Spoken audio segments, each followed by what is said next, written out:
Hi chat. Today I just want to give a little tutorial on how to make a muzzle for any mask, either canine or feline. So all you really need for this is EVA foam or any type of other hard material that you can use. You can use a soda can even, scissors, any type of marker or pen, and hot glue gun. So you're going to start off by getting your mask, obviously. You're going to get an appropriately sized piece of material, EVA foam or whatever you're using. And then you're going to measure it up to your mask's face from this point right between the eyes. And then you're going to pull it here to the nose and see where it ends, and you're just going to mark it off.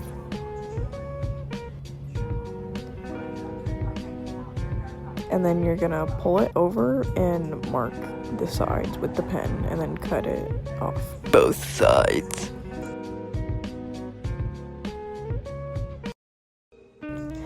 Then you don't have to do this, but I am going to use a little sewing pin thing and put it right there so I don't lose anything. Then you're going to need to get more material. You're just going to get your material, make sure that it fits from the base of the muzzle to the end. And then you don't have to do this, but I put a little T so I knew that that was the top piece. And you're going to get your other piece of foam and have it at the corner of the very bottom and bring it upwards to see where it meets at the top. I just use a little pin right there. And then you're gonna mark right where it meets with the top. Then you're gonna cut it out. Then you're gonna curve all the sides, like all the corners. And we wanna have two of these though. That you have both pieces, you're gonna take the top piece, line it up perfectly with the mask, and you're gonna do a little droplet of hot glue right on the corner just to keep it stabilized. And then you're gonna glue the side pieces onto it.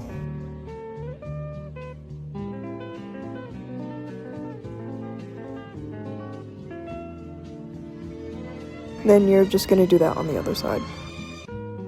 If your mask has any accessories on the snout, you can obviously make a little hole for them. So I'm going to place the muzzle right on the snout, and I'm going to put little dots right where the spikes would meet it. I'm going to make a hole that's bigger than the piercings, that's my personal preference. You can make it the same size or even smaller. I just like to make it bigger than the piercing so it has a little bit more wiggle room to move around. I had a little personal problem with the fit right there, so I just snitched the sides a little bit, but that's totally optional to you. So once you get it all cut out, make sure it's held around the top of the snout like so. You're going to put a little glob of hot glue on both sides. Then you're going to get another appropriately sized piece of your material and just glue it onto those little globs. Then you're going to want to glue it down to the rest of the muzzle.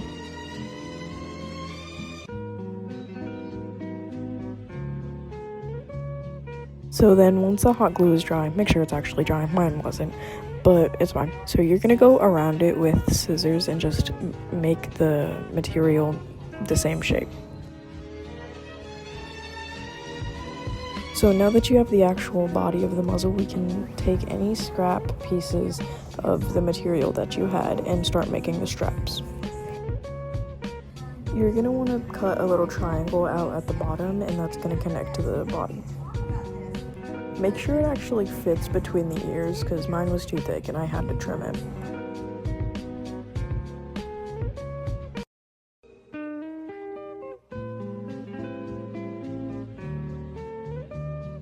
Then once you have the triangle cut out, you can just put some hot glue on there and connect it to the body. And then if you want, you can glue it right there to the end of the mask, which I did, but you can attach it any way you really want to, whether it's like with a safety pin or magnets or Velcro.